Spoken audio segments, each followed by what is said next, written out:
I'm an English teacher in Thailand. The teacher I replaced left a disturbing diary.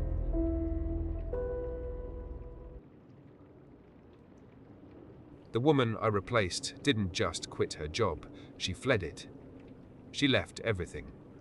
Clothes still in the closet, a half-empty jar of instant coffee on the counter, and a thin, spiral-bound notebook tucked under the mattress. My name isn't important. What's important is that I teach English in a small school in Phuket. The pay is terrible and the air conditioning is unreliable, but the kids are great. The job opened up because the previous teacher, an American woman named Linnea, vanished. One day she was marking homework. The next, her apartment was empty and her phone was disconnected.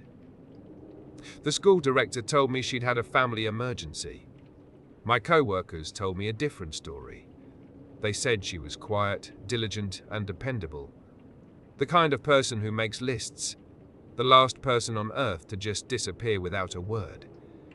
They gave me her old apartment.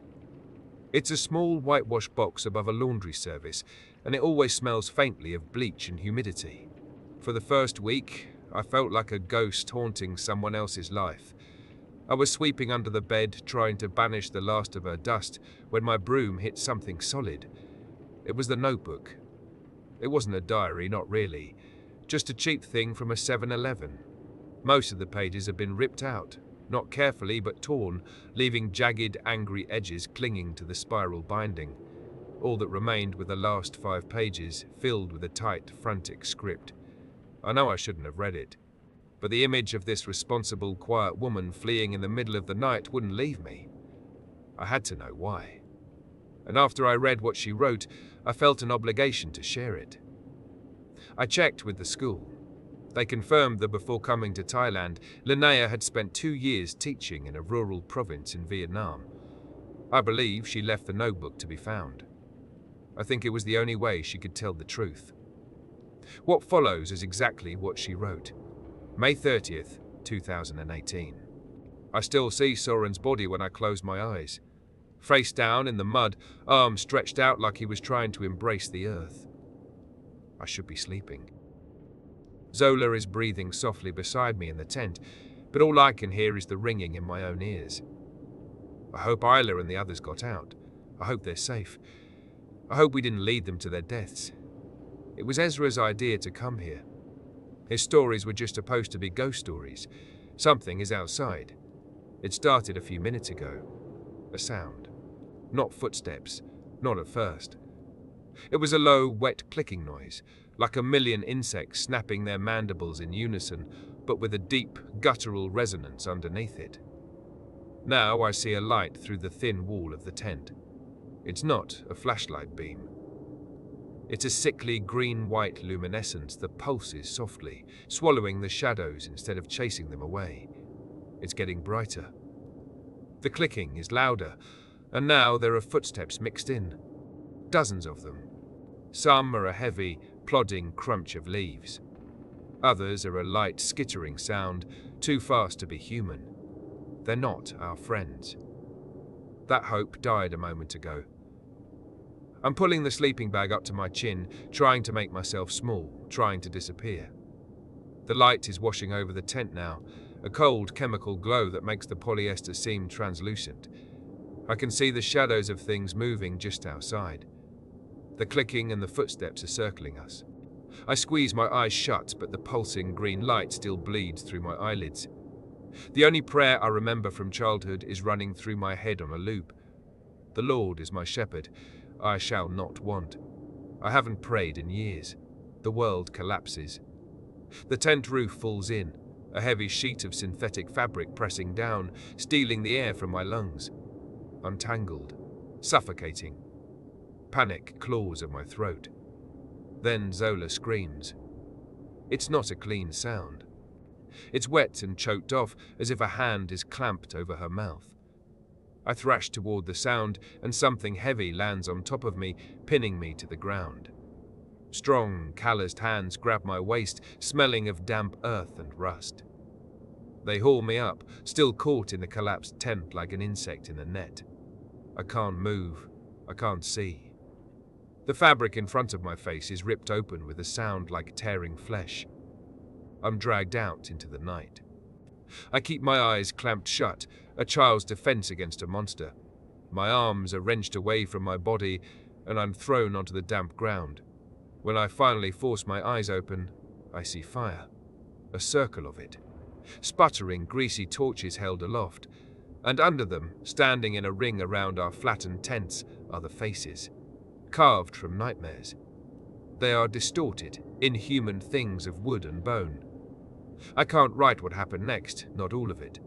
They blindfolded me. I heard Maceo and Radic yelling, then a sick thud, then silence. The last thing I saw was the terror in Zola's eyes before the black cloth came down over my own. We were forced to walk, for hours. The jungle was alive around us, a symphony of things I didn't want to imagine. Vines and thorns tore at my clothes and skin. Something kept prodding my back hard and sharp whenever I stumbled. We walked all night. I know because when we finally stopped, when we were shoved to our knees and the blindfolds were ripped away, the sky was a brood pre-dawn purple. And they were all there. Ezra, Isla, all of them. Their faces were smeared with dirt and tears. Our eyes met for a second, a shared, silent scream. Then we looked at our captors. There were maybe 15 of them. Dressed in camouflage woven from leaves and vines, they blended into the jungle itself. Some held spears. Some held the torches. They were all sizes. Some tall and broad, others shockingly small, no bigger than the 10-year-olds in my classroom. But their arms, the slivers of skin visible, were bare and human, and their faces were hidden behind those masks. Each one was different. A leering horned devil, a thing with a long, bird-like beak, a face with too many eyes. Ezra was right. The stories were real. As we watched, two of the larger ones began tearing at the forest floor near the base of a massive banyan tree. They ripped out roots and clawed away soil with a terrifying animal strength. They weren't just digging, they were uncovering something. A dark, gaping hole in the earth. The entrance to a tunnel. The one in the horned mask, the leader, stepped toward us. He raised his hands to the sides of his head, his movement slow and deliberate. He lifted the mask away. What was underneath was not what I expected. He was a middle-aged man with dark, tangled hair and a beard. But his features, they weren't Vietnamese. They weren't even fully Asian. His face was a strange, unreadable mix of bloodlines, and his eyes were a pale, washed-out blue. One by one, the others removed their masks. The men and women had the same placeless look. Then we saw the smaller ones, the children. They removed their masks too, and they were white, Caucasian. Their hair was dishwater blonde and their eyes were the same vacant blue as the leaders. They looked like faded photographs of children from 100 years ago. These weren't tribespeople. We had no idea what they were. The leader walked past us and stood over the hole. He looked at his people, a silent command passing between them. They dragged us to our feet and lined us up in front of the dark opening. The man stared at us, his face a mask of cold authority, more terrifying than the wooden one he'd worn. He spoke, and his English was perfect, unaccented. Crawl. The word was quiet. A simple instruction. When no one moved, his face contorted in rage and he screamed it. Crawl. The vine-clad people shoved us forward. Maceo went first, then the others. Ezra was right in front of me. He started sobbing, telling them he couldn't, that he was too big. One of the pale children stepped forward and brutally clubbed him across the back with the butt of a spear. Ezra crumpled and scrambled into the hole. Then it was my turn. The fear of being captured was gone, replaced by a much older, more primal terror. The dark. Small spaces. I'm claustrophobic. I crawled into the earth. The blackness was absolute. It was a physical weight. I couldn't see my own hands in front of my face. The air was thick, stale, and tasted of rot.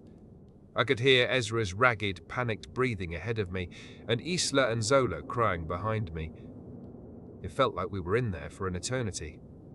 The floor of the tunnel was hard-packed earth and sharp rocks that dug into my palms and knees, turning them raw. But we weren't alone. I felt them before I saw them.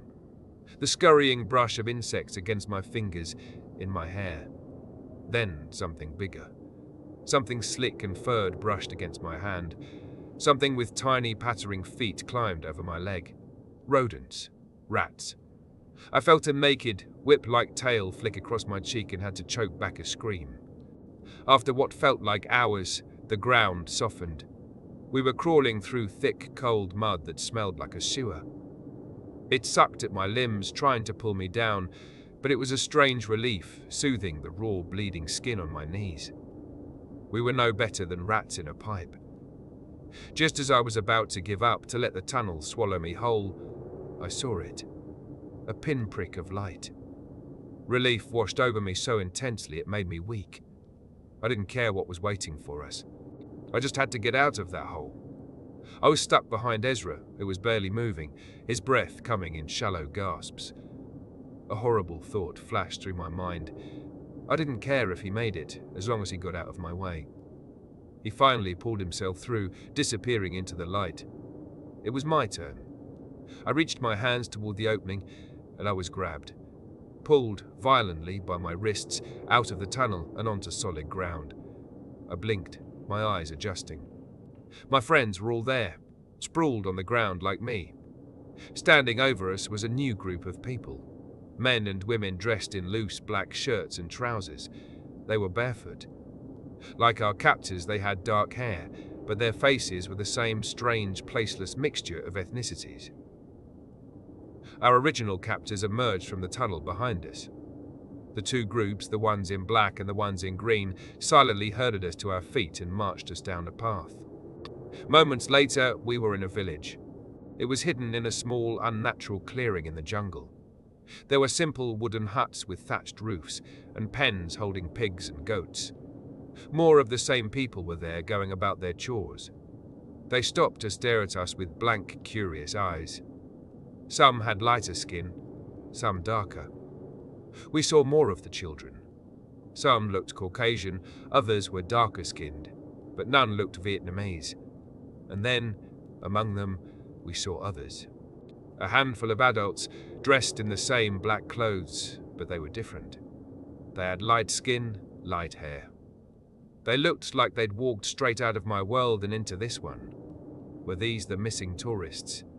Abducted, just like us, and forced to live in this hidden place. We couldn't know for sure. But then I saw her.